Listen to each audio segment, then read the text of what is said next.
What's up, guys? Chris here with Work to Game, and we need to talk about the word expectation. So, there was a clip of people kind of talking about different barriers they can run into. There's been a couple of screenshots going around. There's been some data mining going on, which has historically gotten us into a lot of trouble with the word expectation. And I went off for a run after all this gameplay in the last couple days because I've been sitting in a chair too much. And I came back and I was trolling Reddit like you do. And people are saying the term flying in ARR. Now, what is confirmed? Screw data miners for a minute. Let's just only stick to Yohsi P.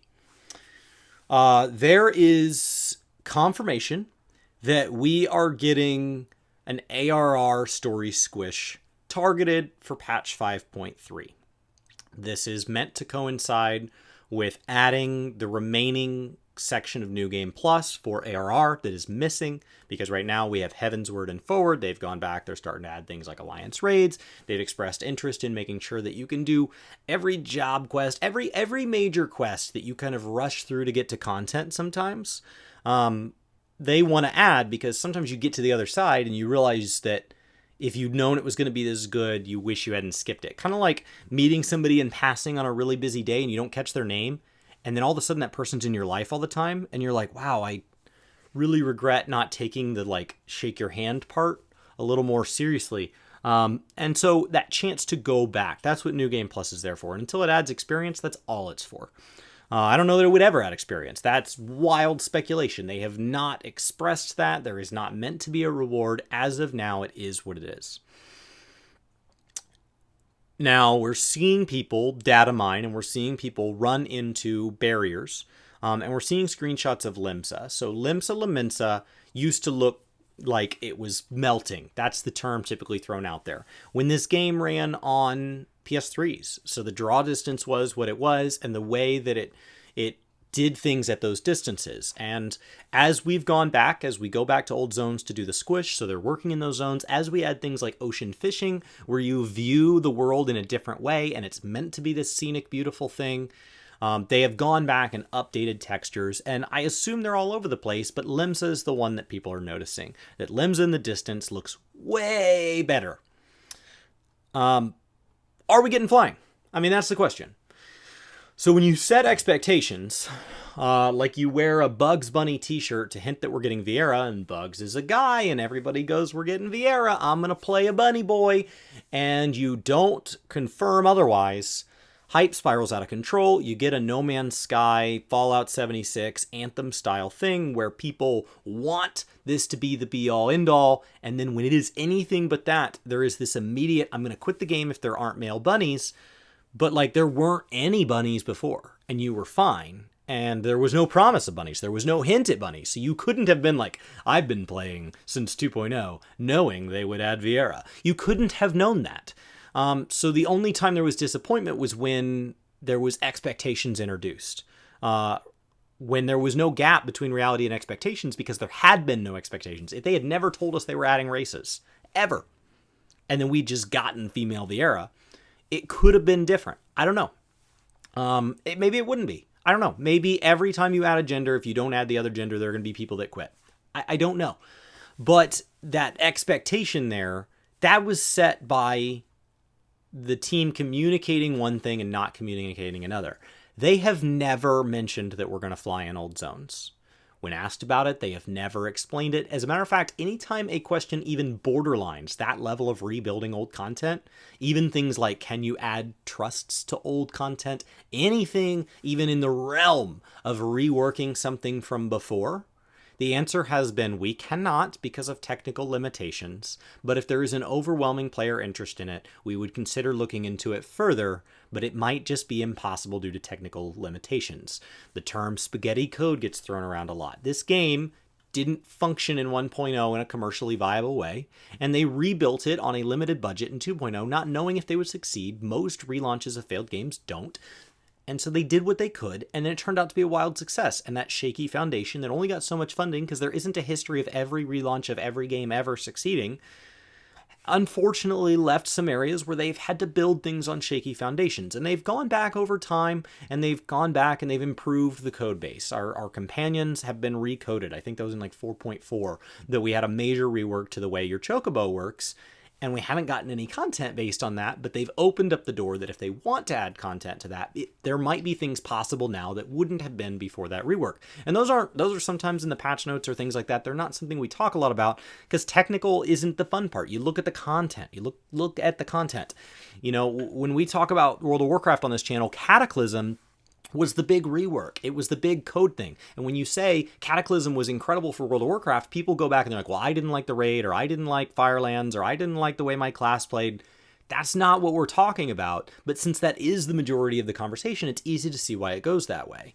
So when we talk about recoding in this game, there are patches where there is code changing in big ways, and they don't really talk about it because, like, how many players legitimately care if there isn't content to go with it, even though that might really just be creating a runway on the back end for them to start exploring.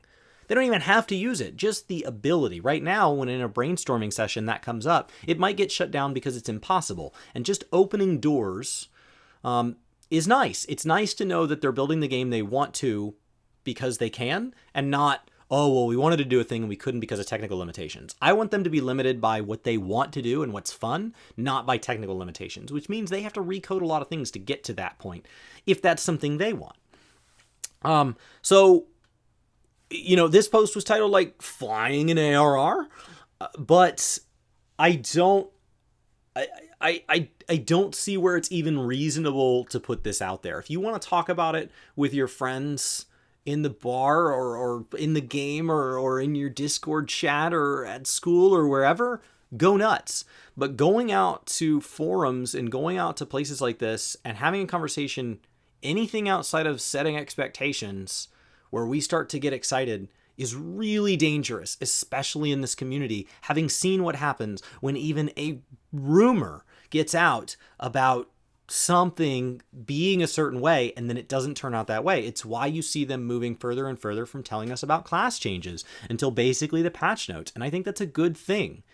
Viera was mishandled by the 14 team because they put something out there and then they can't confirm or deny every rumor, or we could just say, I heard you're adding flying to the expansion. If you don't tell me otherwise, it's your fault. So they were forced to remain silent, and it was their hand. And that's how we got there. They started a ball rolling and they couldn't afford to stop the ball. So now they're being careful with how many balls they get rolling. And I think that the ARR squish being really vague is great. I think that that's the right move, because if they are exploring adding flying, don't tell us. Because if you can't do it, people are going to be mad. We're not mad now. Most people don't even go back to ARR zones for any reason. Adding flying to them would last like a month unless they had content to go with it. It just wouldn't excite people. People are not back in those zones. They just aren't. Go there. They're dead.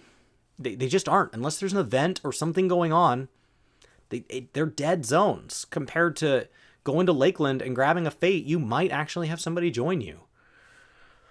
So, I mean, the outside world in general is dead in this game. And so before we even have a conversation about should flying be out of the game and why it shouldn't, I just want to say, like, we don't have any information confirming this. And if you data mine something, like, the data mining has gotten so out of control that at this point, it's not just, I'm excited, I'm peeking behind the cover of this book because I'm just so excited, to where, like, if we see anything in there that they just want to change a thing, it becomes this, now it has to be that. And on patch day, we're not even, or on live letter day, we're not even excited. We're like, yep, knew that was coming. Yep. And if it's anything but that, we're all of a sudden upset. And so I have never really cared if people data mine, but I'm just starting to think, like, this is a problem, that it's getting to the point where it is now, I am seeing on posts, they are adding flying. I saw a Reddit thread that said, look at the new Limsa image, and it goes, well, they probably did it because of the flying. And people go, wait, they're adding flying? And it was just explicitly stated, yes, it has been data mined. We are getting flying with the 5.3 ARR squish. What? No, we can't promise that, and if we pull Deep Dungeon and then pull Flying that was never promised, now people are going to be super pissed about something that was never stated. You're just making things up. I can't believe we're not getting our new class with 5.3. We're supposed to get a 4th healer, guys. What? No. So I'm frustrated to see something like this spiraling, and I want to get some post out there in the YouTube algorithm that says this is not a thing. So click my clickbaity thumbnail. We're going to show Flying. We're going to show an ARR zone. Get in here and let somebody remind you that this is not confirmed. It's not. It wasn't even hinted. It's nothing. It could be as simple as we were redoing the area, and as we up the visuals and things like that, it's easier to use the flying barrier in all zones. So we replace some walls with the same walls we use for flying. And on a code-based thing, we'll just leave them called what they're called. So when you go into the code and you find them, flying wall is flying wall.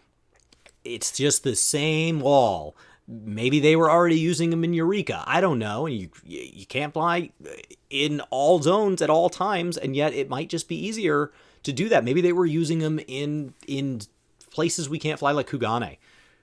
I don't know. And to say, hey, we have this graphically beautiful thing, and we're going to keep using this asset over here, makes sense. Like, it does. So I just, even if they want to explore the aspect of flying, putting those in is reasonable, and then never, ever doing anything with it. Ever, ever. Now, from there, I do want to talk about, like, should they add flying? And I think it's really dangerous. There's a reason World of Warcraft tried to pull flying, and it's because it ruins the pace of zones. It just ruins them. When you go out into the world in 14, you teleport to the nearest Aetheryte for little to no money, you get on your flying mount, you fly immediately after finishing the story in that zone directly to where you need to go for the quest, you drop down, you kill the one thing, you interact with the one item, whatever, you get back on your flying mount and you go up. There is no exploring of the world. There is no exploring of the pacing after you've cleared it one time. There's none. There's no depth. There's no travel distance. There's no interaction with another player. You don't pass another player that's overpulled. You don't ever see anybody. There's nothing. So it ruins that. So that is the con of flying. The upside of flying is, who doesn't like flying? It's freaking awesome. You got awesome mounts and you're off doing things. That's why World of Warcraft moved to the Pathfinder system. That's a compromise, because in Lords of Draenor, they tried to pull flying and they had so many unsubscriptions that they had to say, pull, we just meant for now. And they had to go back and they had to change their mind. Thankfully, they built the zone in a way where they could, because I assume they were like, well, what if we have to back down on this? So I assume they'd already kind of built that as a plan B. But to my understanding, I didn't play during Draenor. They did not announce with any intention of the Pathfinder achievement, and that is something that has spun up out of a compromise with what the community wanted. And 14 would go through the same growing pains. If they pulled flying, people would unsubscribe or at least threaten to, and social media would be full of like, I'm not playing this game till they add flying.